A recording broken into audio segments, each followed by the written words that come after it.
देखिए जी, मौकों वाली हो या बादी बवासीर हो, खूनी हो या बादी हो, कोई सी भी हो, ये बादी बवासीर है मेरे भाई। सबसे पहले तो आपने कब्ज नहीं होने देना। ये जो मौके होते हैं ना, ये बेसिक बड़ी आंत में अगर स्वेलिंग होती है तो मौके तब भी बनते हैं।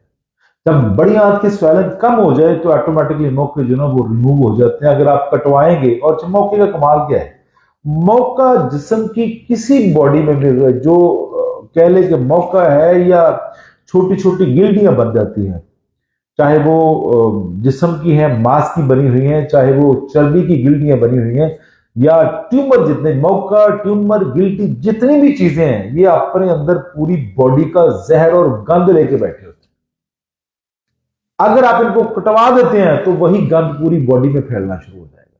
चाहे वो आप ट्यूमर कटवाते हैं, कोई गिल्टी रिमूव करवाते हैं, या बवासीर का मौका जो है वो कटवाते हैं, तो याद रखिए जो गलाजत उनके अंदर जमा हो रही होती है ना, वो कुर्बानी दे रहे होते हैं जिस्म के लिए।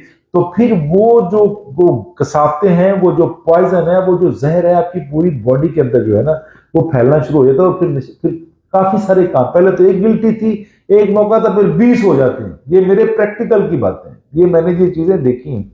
तो कोशिश करिए, अगर मौका है तो एलसी ले लें एक पाव, भून लीजिए, थोड़ी सी फ्राई पैन में पाउडर कर लीजिए, सुबह दोपहर शाम खाने वाला चम्मच, टी स्पून वाला नहीं, खाने वाला एक चम्मच सुबह दोपहर शाम पानी के साथ चंद दिन इस्तेमाल करें। और फिर मुझे कभी भी मैं लाइव आऊं तो मुझे अपने मतलब जरूर आगाह कीजिएगा कि आपके मौके और बवासीर ठीक हुई है कि नहीं। क्योंकि जिनको भी बवासीर होती है पहले उनको कब्ज होती है, और कब्ज तब होती है जब आपकी अंतड़ियों की हरारत जायल हो गई हो, आप में विटामिन डी की कमी हो, यानी हरारत कम हो गई हो, तो फिर जनाब कब्ज जैसे बवासीर जैसे अवारजात होते हैं। और ये जो एलसी मैंने बताई है, ये बवासीर का किला कमा कर देगी इंशाल्लाह भल्ला। ये विटामिन डी का खजाना है, कब्ज कुशा है, जोड़ों के अंदर लुब्रिकेशन पैदा करती है, बर्तनी कुव्वत को बढ़ाती है, और ESR जितने भी है, या जो आपकी अंदरूनी सोजश जो है, ये उसको रेगुलेट करती है, सूजन को खत्म करती है।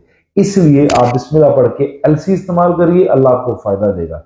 ठंडी चीजों और जो खुश्क खाने हैं, फ्राई खाने हैं, या निम्को पापड़ लेस सलाटी हैं, इनसे आप अवॉइड करें, इंशाल्लाह अल्लाह आपको फायदा देगा। इंशाल्लाह आपकी बवासीर भी ठीक हो जाएगी, आपके मौके भी ठीक हो जाएंगे।